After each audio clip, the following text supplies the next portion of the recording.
And as you know, today's been a washout with Faye soaking the region. Kate joins us now with a look at where the storm is heading now. And we were talking in the break. You say it's moving pretty quickly. It is moving pretty quickly, and it is speeding up now, especially now that it's over land. It's starting to weaken. It's going to kind of hustle up and get out of here pretty rapidly, which is good news. It looks a whole lot better in Center City than it did just a couple of hours ago. You can see still some low clouds, but looks a little brighter at least right now. Still watch for areas of ponding on the roads and possibly some road closures in the city and nearby suburbs, thanks to the heavier rain we had earlier today. So the center of Faye is now over the coast of New Jersey. It made landfall right around or just before 5 p.m. northeast of Atlantic City. And as we said earlier, the first New Jersey landfall since Sandy back in 2012. And again, you can see we've got that heavy rain lifting to the north and west.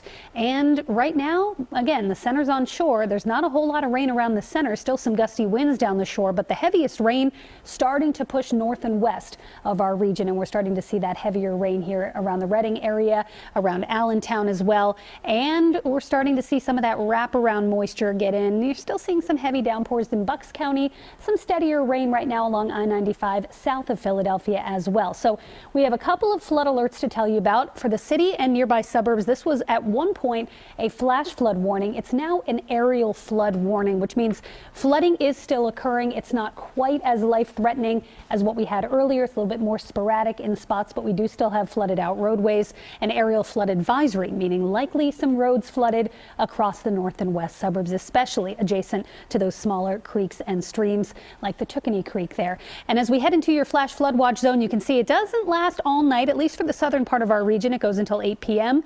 Midnight to the northern part of our region. I wouldn't be surprised to see this canceled a bit early, as the heavy rain looks like it'll start to move out well before midnight. So wind speeds right now still breezy. The saving grace, at least for inland areas with this storm, is it didn't have a ton of strong winds with it. The center stayed far enough offshore that this was more of a heavy rain event than a strong wind event. So we didn't have the multiple hundreds of thousands of power outages across the region that we could have had with the landfalling tropical storm here. Winds are relatively light. It is still breezy, but again, the rain is the biggest problem with this system right now. And you can see the heavy rain, 6 o'clock, just pushing north of the Poconos. By 7 or 8 o'clock, we start to see most of it move out of here. There will still be some lingering showers that wrap around the southern part of that low. By midnight, it's mostly out of here. And tomorrow we start the day with sunshine, but there will be a couple of spotty showers and storms along a weak cold front that moves through in the afternoon.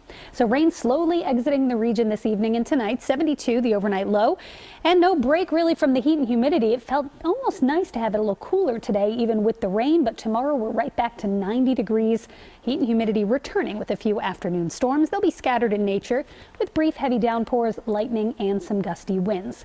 Down the shore this weekend, watch for dangerous rip currents out there, especially Saturday. A little better Sunday, a stray thunderstorm Saturday, but both actually look like pretty nice beach days. Just be safe and watch where you swim. Your Eyewitness Weather 7-day forecast, again, drier on Sunday. Another thunderstorm chance Monday, but then it looks like a dry stretch as we get into next week. Tuesday looking really nice for the time of year. 88 with sunshine, back to the 90s by Wednesday. Yuki, back over to you. Okay, thank you.